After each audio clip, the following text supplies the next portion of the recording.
It all started with a letter taped to my mom's door. My family had only lived in the neighborhood for a few months when the HOA, who we'd never even met, decided that our wheelchair ramp was a violation. The letter, marked Urgent Violation Notice, was full of legal jargon, but the message was clear. The ramp had to go, or we'd be fined daily until it was removed. The problem? My little sister, Emily, is disabled. She was born with cerebral palsy and uses a wheelchair to get around. The ramp wasn't just an addition to our home, it was a necessity. Without it, Emily couldn't leave the house safely. Mom was furious. She immediately called the HOA president, a man named Greg Stanford. The conversation was even worse than we expected. "It's an eyesore," Greg said bluntly. "It doesn't fit the aesthetic of the community. You'll need to remove it within 14 days. Mom tried to reason with him. "This is a medical necessity. My daughter can't walk." "That's not our problem," Greg replied coldly. "Your family agreed to the HOA's regulations when you moved in. The ramp was built without approval. It has to go." Mom hung up the phone, shaking with anger. But she wasn't just going to let it slide. She had a secret weapon. Dad. And if the HOA thought Mom was stubborn, they had no idea what was coming. Dad finds out and immediately declares war. Mom told Dad what happened when he got home from work that evening. His face turned red with fury. "They want to take away our little girl's ability to get outside over some dumb HOA rule," he growled. "They picked the wrong family." Now here's what the HOA didn't know about Dad. He wasn't just some regular homeowner. He was a veteran, a firearms instructor, a constitutional rights activist, and he hated us. The next morning, Dad drove straight to the HOA's office. He wasn't alone. He brought his lawyer, a copy of the Americans with Disabilities Act, ADA, and about 2 decades worth of righteous fury. When they arrived, Greg was waiting with his usual smug grin. "Mr. Lawson, your wife already spoke to us. The decision is final." Dad didn't sit down. He didn't even blink. He just slammed the ADA document onto the table. "This says you're violating federal law." Greg scoffed. "The HOA operates under private agreements." Dad leaned forward, his voice dangerously calm. "And the federal government operates under laws that override your little agreements. You're demanding the removal of a legally protected accessibility feature. That's a civil rights violation." Greg started sweating. "Now here's what's going to happen," Dad continued. "You're going to send a formal letter retracting this ridiculous demand. You're going to acknowledge my daughter's right to accessibility. And you're going to leave my family the hell alone." Greg hesitated. I'd have to consult with the board." "Do it quickly," Dad cut in. "Because if you don't, I'll see you in federal court. And I promise you this, you won't just lose. You'll be the poster boy for why HOAs shouldn't exist." Greg's smug confidence evaporated. But he still wasn't done fighting. He thought he could win another way. And that's where things really got crazy. The HOA didn't back down easily. Greg and his board members thought they were untouchable, that no one could challenge their authority without serious consequences. But what they failed to realize was that my dad wasn't just any homeowner. He was a man who fought for a living, a man who had stood his ground in combat zones, and a man who wasn't about to let some power-hungry suburban bureaucrat push his family around. The HOA doubles down, and so does Dad. A few days after Dad's confrontation with Greg, we received another letter from the HOA. It was even worse than the first one. Not only were they refusing to retract their demand, but now they were threatening fines, $500 per week until the ramp was removed. And if we didn't comply, they'd escalate the case to the county, seek legal action, and even attempt to place a lien on our house. That was the final straw. Dad wasn't just mad, he was fuming. He had fought for his country, put his life on the line, and now some wannabe dictator in a polo shirt thought he could bully a disabled child and her family. Dad picked up the phone, not to call the HOA, not to call a lawyer, but to call the local news. The media explosion and the internet takes sides. By the next morning, our front yard was crawling with reporters. Local news stations ran the story. attempts to evict disabled child by removing wheelchair ramp. Online communities picked it up. Within hours, the HOA's actions were being blasted on social media, spreading like wildfire. Hundreds of veterans, disability advocates, and angry homeowners started leaving scathing reviews on the HOA's website and Facebook page. People were furious. These HOA board members belong in jail.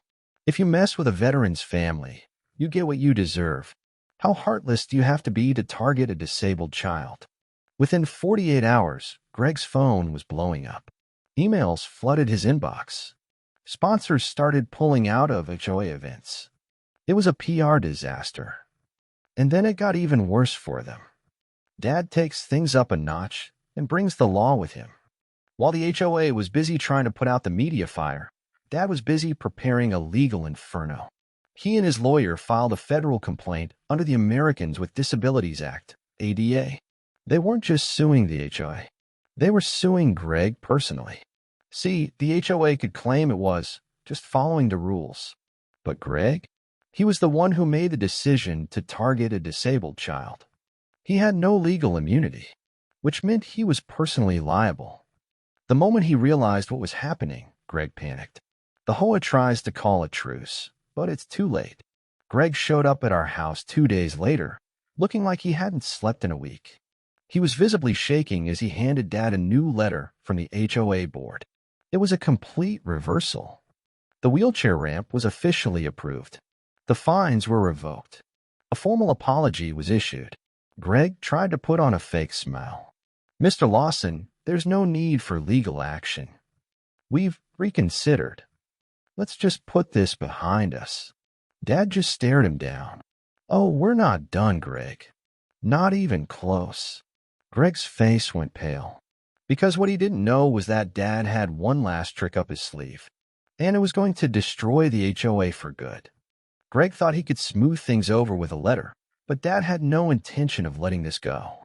The HOA had tried to bully a veteran's family, violate federal laws, and trample over our rights. Now it was time for them to pay the price. Dad takes the HOA to court and drops a legal bomb. Greg and the HOA board members assumed we would back off once they approved the ramp and revoked the fines. What they didn't realize was that it was never about the ramp anymore.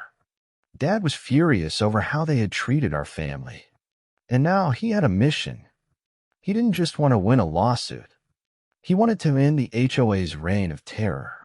With the help of his lawyer and a team of ADA compliance experts, Dad filed a federal lawsuit that accused the HOA of discriminating against a disabled child, violating the Americans with Disabilities Act, ADA, using illegal threats of fines and property liens. And the biggest blow, the lawsuit didn't just go after the HOA as an organization. It went after Greg and the board members personally. That meant they couldn't just use HOA funds to fight it. They would have to pay their own legal fees. And when the court summons arrived at Greg's house, he finally realized just how deep he was in. The court case and the public humiliation. When the case went to trial, the courtroom was packed. Reporters from local and national media were there. HOA members who had blindly supported Greg now looked nervous. And Greg? He looked like a ghost. When the judge read the list of violations, it became crystal clear that the HOA had broken multiple federal laws. Greg tried to argue that they were just following HOA rules, but the judge wasn't buying it. Then Dad's lawyer dropped the final bombshell. He revealed that multiple other homeowners had come forward with similar stories: harassment, unfair fines, threats, and discrimination. The HOA had been abusing its power for years, and now they were finally being exposed. The judge destroys the HOA and gives Dad the win. The verdict came down hard. The HOA was ordered to pay $250,000 in damages. Greg and the board members were held personally liable. The judge ruled that the HOA had to amend its bylaws to comply with ADA regulations. Any future violations would result in criminal charges. Greg collapsed into his chair. He knew his days as HOA president were over. And Dad? He just sat back, arms crossed, watching the AO empire crumble. The final blow, Dad takes down the entire HOA. After the lawsuit, that was in complete chaos. Homeowners started demanding answers. Why are our fees being used to pay for Greg's mistakes? Why did we allow these board members to run things? We need to dissolve the HOA before they ruin us all. Within a few months, the HOA had lost so many members that they could no longer enforce their rules. And then, the entire HOA collapsed. Gone. Finished. The same power-hungry organization that once ruled our neighborhood was now completely wiped out. Greg loses everything, and Dad gets the last laugh. Greg wasn't just removed as HOA president. He was personally bankrupted by the lawsuit. He lost his house, his position in the community, and his reputation was destroyed. Meanwhile, Dad, he kept the wheelchair ramp, protected our family, and made sure no HOA would ever try to mess with us again. And the best part, every time we walked past Greg's old house, now owned by a new family, Dad would smile and say, "Guess some people have to learn the hard way."